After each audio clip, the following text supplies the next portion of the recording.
जय श्री महाकाल। कई लोगों ने पूछा है कि गुप्त लोकों की जो घटना थी, जो मैंने कई पार्ट में अपलोड किए थे और एक पार्ट को मैंने रोक दिया था, तो कई लोगों का मैसेज आया कि उसके बारे में आप विस्तार से हमें भी सुनाइए। जो घटनाएं हैं, हम भी उस घटना के साक्षी बने।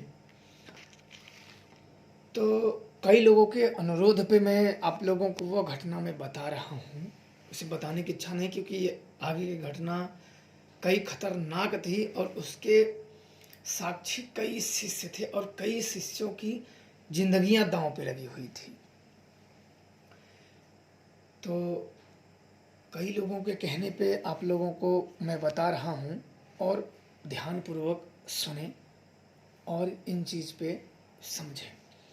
उस समय जब कई भागों के आपने सुने होंगे, तो उस समय में मैंने सारी क्रियाओं को बताया गया था।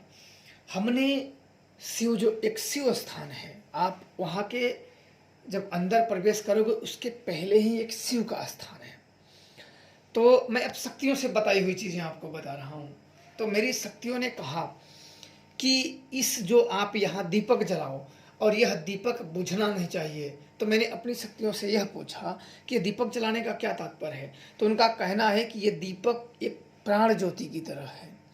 यहाँ जब तक दीपक जलता रहेगा तब तक वो डराएंगे, सब कुछ करेंगे, पर प्राण हनन नहीं करेंगी। तो मैंने दीपक जलाए। मैं अपने साथ कई शिष्यों को अपने खुद लेके गया था, खुद जो मेरे शिष्य को मैंने वहाँ लेके गया था।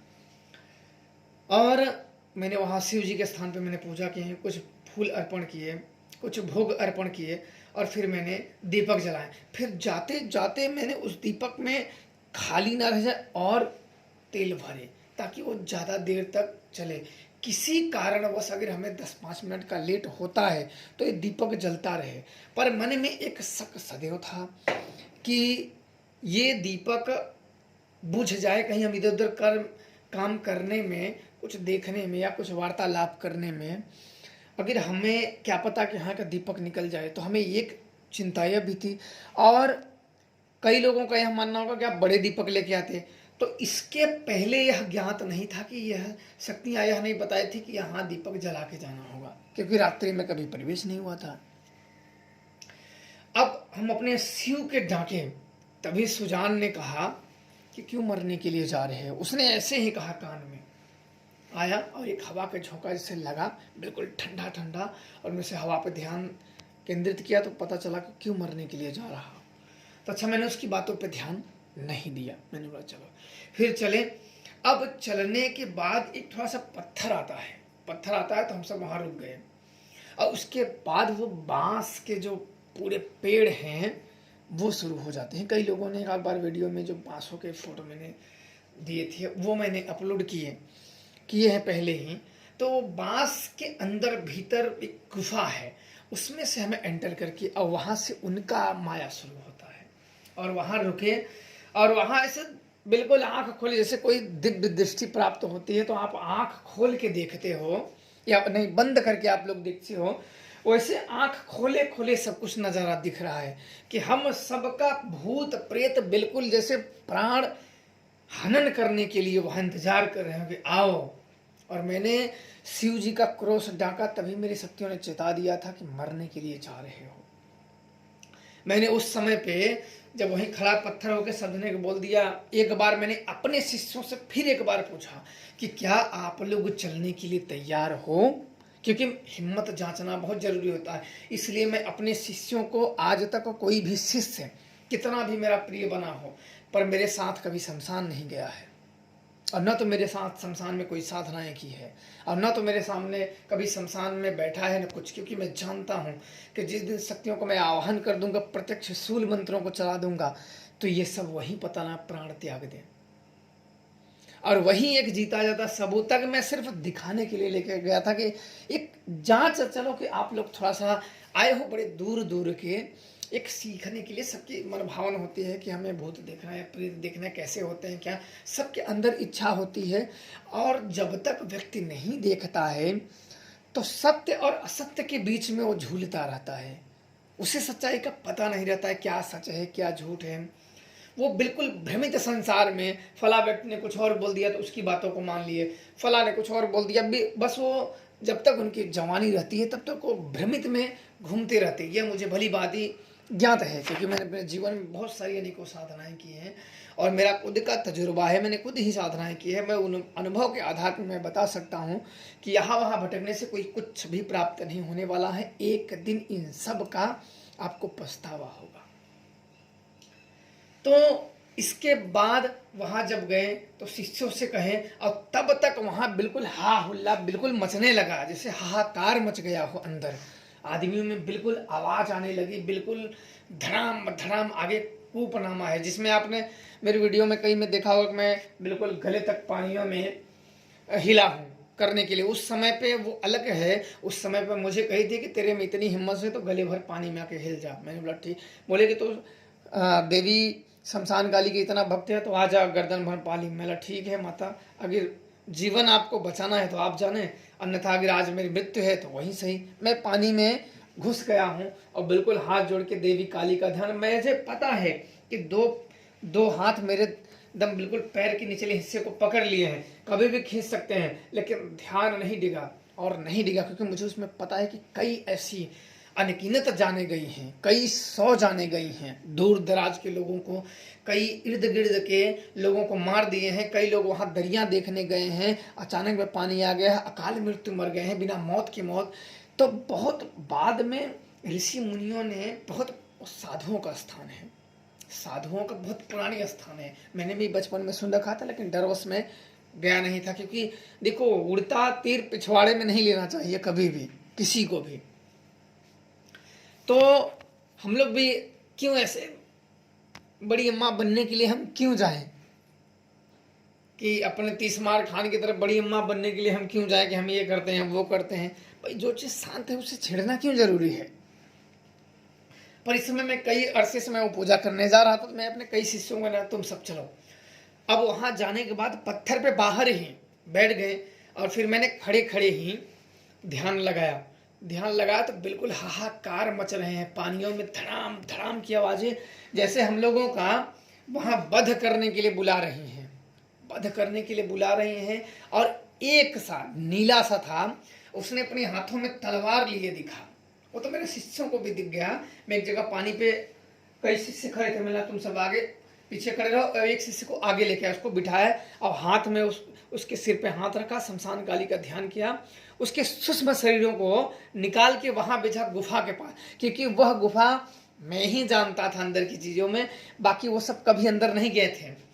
और इसको जब मैंने आत्म रूप में निकाल के अंदर भेजा देवी शमशान काली की शक्तियों द्वारा, तो वहां की सारी एक्टिविटीज ने आके मुझे बताई। मैंने बोला क्या है, मैं भी जानता था अंदर क्या है, लेकिन ये नहीं जानता था कि अंदर कैसा नजारा है, कभी मैं लेके नहीं गया था, अभी हम सब बाहर ही थे। तो इसने सारी चीजें जो बताई बिल्कुल सही बताई।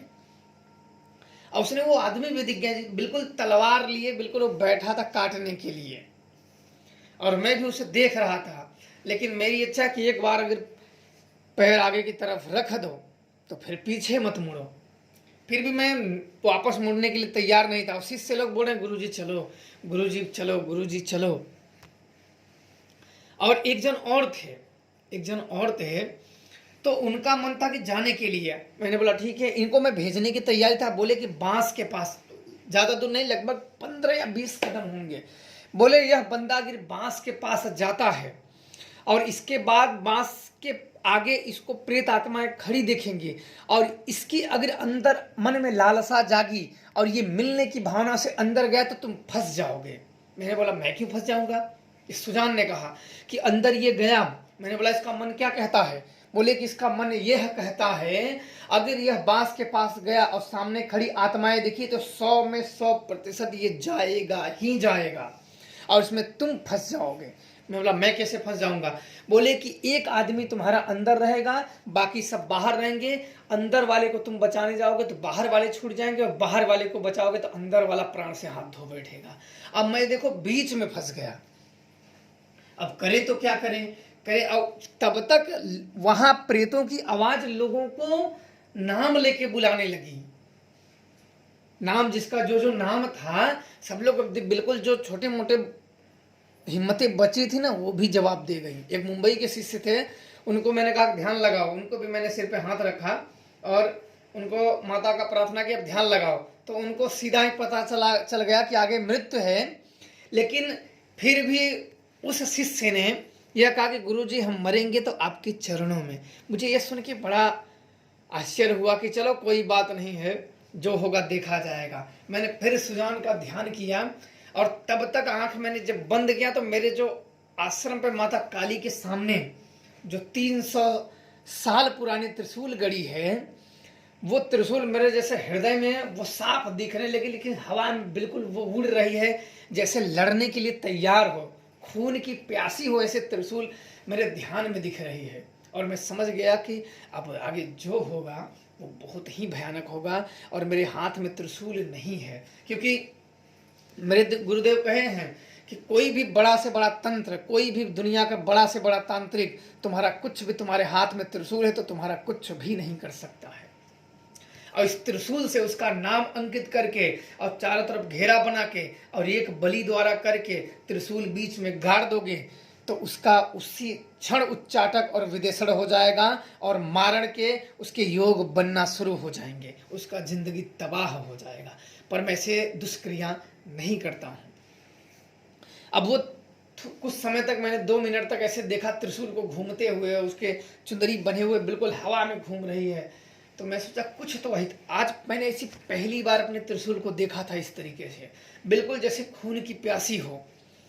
और तब मैंने अपने मेरा त्रिशूल ऐसे अचानक में जैसे मेरे आगे आ गया हो, बिल्कुल पत्थरों पर त्रिशूल खड़ा हूं, मैं लगभग अपने त्रिशूल से 3 कदम पीछे खड़ा हूं और मेरे सभी शिष्य मेरे आगे में सब सेंटर में पीछे खड़े हैं कि गुरु की आज्ञा की जो आज्ञा हम करेंगे। आगे सबको पता है कि मृत्यु खड़ी है, मरना तय है, उसमें कोई दो राय नहीं है, फिर भी गुरु पे भरोसा और विश्वास।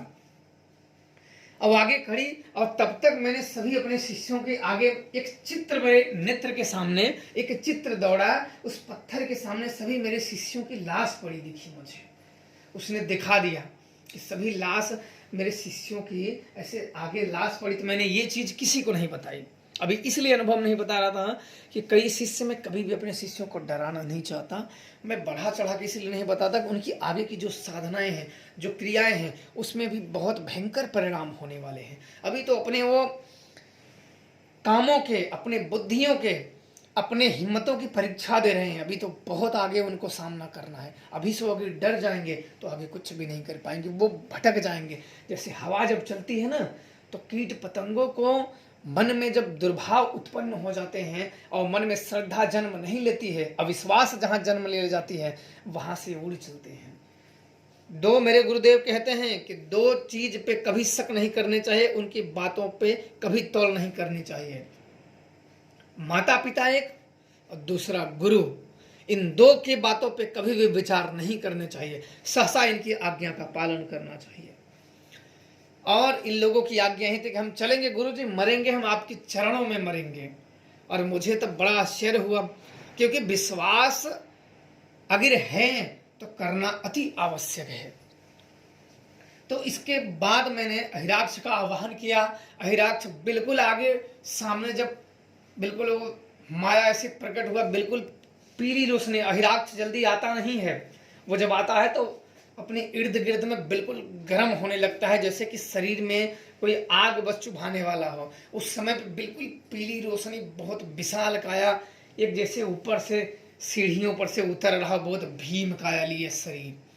और इसके बाद सुजान का भी आह्वान किया, माता काली का, और फिर भी वो लोग हटे डटे रहे। उनकी भी किसी की आज्ञा का पालन वो कर रहे थे, मुझे लग रहा था। वो फिर भी तलवार लिए पत्थरों पर, बिल्कुल तलवार की टंकार हम लोगों को कानों में सुनाई दे रही है। वैसे कोई पत्थरों पर तलवार रगड़ता हो, वैसी कानों में टंकार आवाज आ रही। और नवरात्र के समय थे, और उधर मेरा समय भी निकला जा रहा था दुर्गा पूजा का, और इधर इस तरीके से हम सब बजे हुए थे और मैं पीछे लौटने के लिए तैयार नहीं था। और शिष्य सब कह रहे हैं कि गुरुजी चलिए, बोल तो दिए कि गुरुजी आप। कुछ शिष्य, 1-2 शिष्य तो इतना डर गए हैं ना, सभी नहीं, 1-2 शिष्य और तो मालूम है कि मृत्यु है, फिर भी बोलेंगे गुरु के चरण में हम मर जाएंगे। पर और लोग इतना डर गए कि गुरुजी बस चलिए। वो मेरे असली नाम से पुकारने लगे कि आदिनाथ अब चलिए। उनकी जो सिद्धियां थी, बोले आदिनाथ को बोलिए चलिए। वो मेरे नाम से बोलने लगे कि गुरुजी शक्तियां बोल रही हैं कि आदिनाथ अब यहाँ से चलिए। फिर भी मैं लौटने के लिए तैयार नहीं हुआ। मैंने चलेंगे तो चलेंगे। तो इसके बाद उसने जो नीला रोशनी वाला कि अंदर अगर प्रवेश करोगे तो फिर मारे जाओगे। मैंने बोला ठीक है, तेरी यही इच्छा है तो यही सही। मैंने तुरंत हाथ जोड़े, अपने गुरु का हाथ जोड़े, अपने गुरुदेव का स्मरण किया। स्मरण करने के बाद मैंने साबर कन्या का आवाहन में लग गया, क्योंकि मुझे पता है कि यही हिराक्ष, ये सब तो अपनी सुरक्षा के लिए गए थे, यही सबको वो दंड देगी। जब साबर कन्या का आवाहन होता है ना, तो अच्छी अच्छी शक्तियां सुप्त होने लगती हैं। मुझे मालूम, मैंने बहुत बड़े बड़े अघोरियों को कौड़ी के 3 कर धूल धूसित कर दिए हैं। और मैं तब तक इन शक्तियों का आवाहन नहीं करता हूं जब तक सिर से पानी ऊपर नहीं जाता, या जब तक किसी को दंडित नहीं किया जाता है। कोई व्यक्ति अभिमान में यह कहने लगे कि हम ऐसे हैं, या कोई भी शक्तियों की बुराई करने लगी, या ज्यादा ऐसी चीज चढ़ियां, तो एक समय के बाद उसे दंड सबको मिलता है। सीमा का उल्लंघन का दंड सबको मिलता है। जैसे एक तालाब हो और बारिश के कारण अपनी सीमाओं को तोड़ दे तो समय आने पर वो सूख जाते हैं, उसी प्रकार सीमा उल्लंघन का दंड सभी को मिलता है। इसलिए सदैव सबको, शिष्यों को भी सबको सदैव सीमा में रहना चाहिए। सीमा का उल्लंघन अवश्य दंड मिलेगा, और मिलेगा अपने समय पे मिलेगा।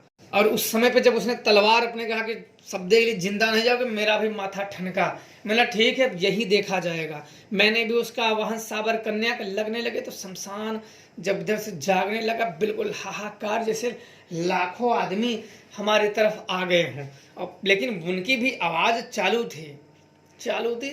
तब तक मेरे जो शिष्य लोग थे ये बोले कि गुरुजी अब चलिए, हाथ जोड़ लिए। समझो 7 बजे, 7 या 7:30 की जो शिष्य गए होंगे वो अपना अपना कमेंट करना, क्योंकि इसके साक्षी तो सभी लोग हैं। जो मैं बता रहा हूँ इसके साक्षी तो कई लोग हैं। तो इस चीज को आप लोग अपने अपने अनुभव जरूर अवश्य शेयर करना। तो ये घटनाएं एक से बढ़ के होती हैं संसार में। और आज भी ये अभी जो ये नवरात्र गया है, इस चीज की घटना है। अभी ये जो गया है कुआर के नवरात्र, इसके बाद ये चैत के नवरात्र आने वाले हैं, जो कि अप्रैल में 8 या 9 को लगने वाले हैं। ये नवरात्र आने वाले हैं। तो कुआर के नवरात्र में ही ये घटनाएं घटी थी। हो सकता है कि चैत के नवरात्र में फिर हमें उन शक्तियों का आवाहन करना पड़े, शायद घटे। तो इसके बाद ये सब हाथ जोड़ लिए कि गुरुजी अब चलिए, पूजा का भी समय हो रहा है, अब हम चलते हैं। तो वहां से फिर इन शिष्यों की वजह से, क्योंकि मुझे अपने जिद के कारण अपने शिष्यों का प्राण दांव पे नहीं लगाना है। फिर जब ये आई साबर कन्या आई तो मुझे बोले कि जितने शिष्य हैं उतने शिष्यों के मुझे जान चाहिए, मतलब इन शिष्यों का नहीं, इनके बदले मुझे जान चाहिए, बकरे चाहिए। मैंने कहा ठीक है, मेरे किसी भी शिष्यों को कुछ नहीं होना चाहिए, मैं तुम्हें अंदर प्रवेश करके आऊंगा तो मैं तुम्हें दूंगा। वो मान गई शर्त। फिर हम लोग और शिष्य हाथ जोड़ने लगे, नाम लेके पुकारने लगे। बिल्कुल उस जंगलों में कोलाहल मचने लगा, जैसे कि बिल्कुल युद्ध की तैयारियां हो। फिर वहां से शिष्यों के हाथ जोड़ने पे मैं वहां से लौट आने के बाद यहाँ मैंने शमशान गाली के हवन किए, पूजा किए, सब किए। अब शिष्य को मैं मंत्र जपवाने लेके जाऊं तो वहां की शक्तियां खींच रही हैं, इनके आंख बंद करते ही खींच रही हैं ध्यान को, आओ, क्योंकि वो खुद चाहते कि हमें तुम सिद्ध करो। मैंने तुरंत रोकला कि नहीं, हमें तुम जैसी शक्तियां नहीं चाहिए। मैं देखो शक्तियों के मामले में बड़ा विचित्र आदमी हूं। मुझे ये रहता है, मैं परीक्षण बहुत भयानक लेता हूं। मैं कोई फंसता है कुछ चीज, मैं उसे एक एक करके पूछता हूं, ताकि भविष्य में कुछ भी अगर गड़बड़ी हो ना तो वो बहुत बड़े रूप ले लेते हैं। इन चीज को भली बात है, और मैं इन चीजों को अपने अनुभव के आधार पर देख चुका हूं। गलती से भी अगर अपना नाम बदल के एक भी शक्तियां पूजित हो गई तो जिंदगी तबाह कर देती हैं। और मैं ये सोचता हूं कि कोई भी कुछ भी करे, लेकिन हम अपने तरीके से मन में ऐसी घृणा चीज नहीं लेके आएंगे कि किसी को शक्तियों के नाम पे भूत दिया जाए या किसी के कुछ पे नाम पे। तो सब लोगों का ध्यान वहां जाने लगा। मैंने फिर रोका। अगले दिन फिर हम तैयार हुए। बोला जाना है तो जाना है, तूने मुझे ऐसा क्यों कहा कि मारे जाओगे। और फिर मैं यहाँ आया और क्या कि अपने त्रिशूल को हाथ में लिया। मैंने अब चल उस समय तो त्रिशूल तब भी आ गए थे, उसकी प्रति छाया वहां आ खड़ी हुई थी त्रिशूल की। लेकिन मैंने आया अगले दिन, त्रिशूल लिए और फिर सब लोग चाहिए गए। अब जाने के बाद बहुत भयानक स्थिति बनी, पानियों में से खींच रहे हैं सब अंदर को है। इसके बाद झाड़ियों में आगे आगे, तब भी दिन में डर रहा है। उस समय आप लोग कमेंट करना कितना बज रहा था, शायद उस समय 3 बज रहे होंगे, 3 या 4, बिल्कुल धूप था। उस समय पे सबकी हिम्मतें जवाब दे रही थी दिन में। वैसे झाड़ियों में, क्योंकि कुछ समय तो खड़ा होते होते चला गया, कुछ समय फिर बैठे बैठे जाना हो रहा था आगे आगे, और जंगली जानवर भी आगे आगे बैठे बैठे मैं जा रहा था, पीछे पीछे ये। उसके आगे तो सोते सोते जाने की, तो सब लोग शिष्य बोले कि नहीं गुरुजी अब मत चलिए, क्योंकि भयानक, वो भयानक रूप होता। हम कोई भी वहां से भाग नहीं सकता था। कोई भी अगर कोई स्थिति उत्पन्न हो गई तो शक्तियों के अलावा हमारे कोई भी मदद नहीं कर सकता। मोबाइल के एक टावर भी वहां नहीं आते थे। किसी को आप कुछ नहीं कर सकते हो, किसी को बुला नहीं सकते हो, किसी को आप फोन नहीं कर सकते हो। जो सारी वैज्ञानिक चीजें हैं, जो तरक्की वाली चीजें हैं जो हमें दिया, वो सब बेअसर थी, सब कुछ बेअसर था। जो था हमारा दोनों हाथ, दोनों पांव और हमारा मस्तिष्क और हमारी जो श्रद्धावान जो शक्तियां थी, उसके अलावा हमारा मददगार कोई नहीं था। और सभी शिष्यों पर उत्तरदायित्व अकेला मेरा था। उन सब को मुझे लेके चलना था, उनकी सुरक्षा के लिए। एक जैसे होता है ना, एक पिता होता है तो सभी पे हाथ रख के, तो उसमें ऐसी स्थिति, मैंने बोला कि कुछ भी हो जाए, युद्ध होगा तो युद्ध होगा, शक्तियां लड़ेंगी तो लड़ेंगी, पर किसी को कुछ होने नहीं दूंगा, कुछ भी हो जाए। और वही हुआ। वहां गए, फिर हमने गए, कई गुफाओं में घूमे, कई ऐसी लिपि भाषा में लिखे थे, हमें तो पढ़ने ही नहीं आया। कई ऐसी गुफाओं में, उसमें नाग लोगों के जो रास्ते थे, मैंने और अपने शिष्यों को दिखाया, घुस घुस के मुड़ी देखो, उन सब ने उनमें नाग लोग में वहां बताए, हिराक्स ने बताया कि हाँ नाग लोग का रास्ता जाता है, बहुत ही सरकरा, लगभग शायद 1-2 फुट का होगा। आप लोग जो वीडियो सब में देखे तो जरूर कमेंट करना कि कितने फुट का रहा होगा, क्योंकि कई लोगों को मैं लेके गया था वहां। उन लोगों को मुड़ी डाल डाल के मैंने बोला, शिष्यों, अपने शिष्यों के गर्दन डाल डाल के बोला, तुम सब देखो मैं हूँ, टेंशन मत लेना। और मैं खुद खड़ा था वहां गुफा के पास, मैं पैर रखे, वो सब मेरे पैर के नीचे बिल्कुल, वो अंदर गुफे में घुस के, तुम देखो घुस के क्या है अंदर। वो सब घुस घुस के देख रहे थे नाग लोगों को। मुझे तो पता था कि ये क्या चीज है, क्या करामाती। फिर अन्य गुफाओं में घुसे, कुछ ऐसी भाषा में हमें कुछ शब्द लिखे थे कि दिखाई दिए, कि हमें तो समझ में नहीं आया, हमें पढ़े, लेकिन वो कैसी भाषा में ऐसे जैसे लिखे थे कि मैं कुछ समझ में नहीं आया कि ये क्या है। मैंने उसका फोटो वोटो नहीं खींचा, मैं ज़्यादा छेड़छाड़। फिर हमने गुफाओं में घुसा, गुफाओं के कुछ मैंने फोटो खींचे हैं, जो कि बिल्कुल एक मूर्ति है, जो अप्सराओं की मूर्तियां हैं वहाँ, और अंदर एक शिवलिंग है, शिवलिंग स्थापित है, और कई चमगादड़ अंदर है। काफ़ी अंदर तक तो नहीं गए, कुछ अंदर तक गए, 1-2 अपने शिष्यों को भी कुछ घुसाएं, ज़्यादा लोगों को नहीं, क्योंकि 15-20 फुट ऊंचाई थी और गिरने का चांस बहुत अधिक था। तो वहां के आने के बाद कई शक्तियां हमारा पीछा कर ली, कई शक्तियां पीछा कर ली। फिर वहां को वहां रोक किए, रोक करने के बाद सब लोग आए, अपनी अपनी पूजाओं में करे। फिर नवरात्र बीता और अपने अपने स्थान पे सब लोग विदा ले लिए। माता का आशीर्वाद से सब लोग खुशी खुशी चले गए। तो ये था अनुभव। और कुछ अनुभव जो भीषण थे वो मैंने गुप्त रखा हूँ, क्योंकि वो गुप्तता से भी गुप्तता है। तो कुछ ऐसी वहाँ घटनाएं घटी थी जो प्रकृति के विरुद्ध घटनाएं थी, वो मैं आप लोगों के साथ शेयर नहीं करूँगा, वो गुप्त ही रहने दूंगा। बाकी आप लोग खुश रहें, प्रसन्न रहें। जय श्री महाराज।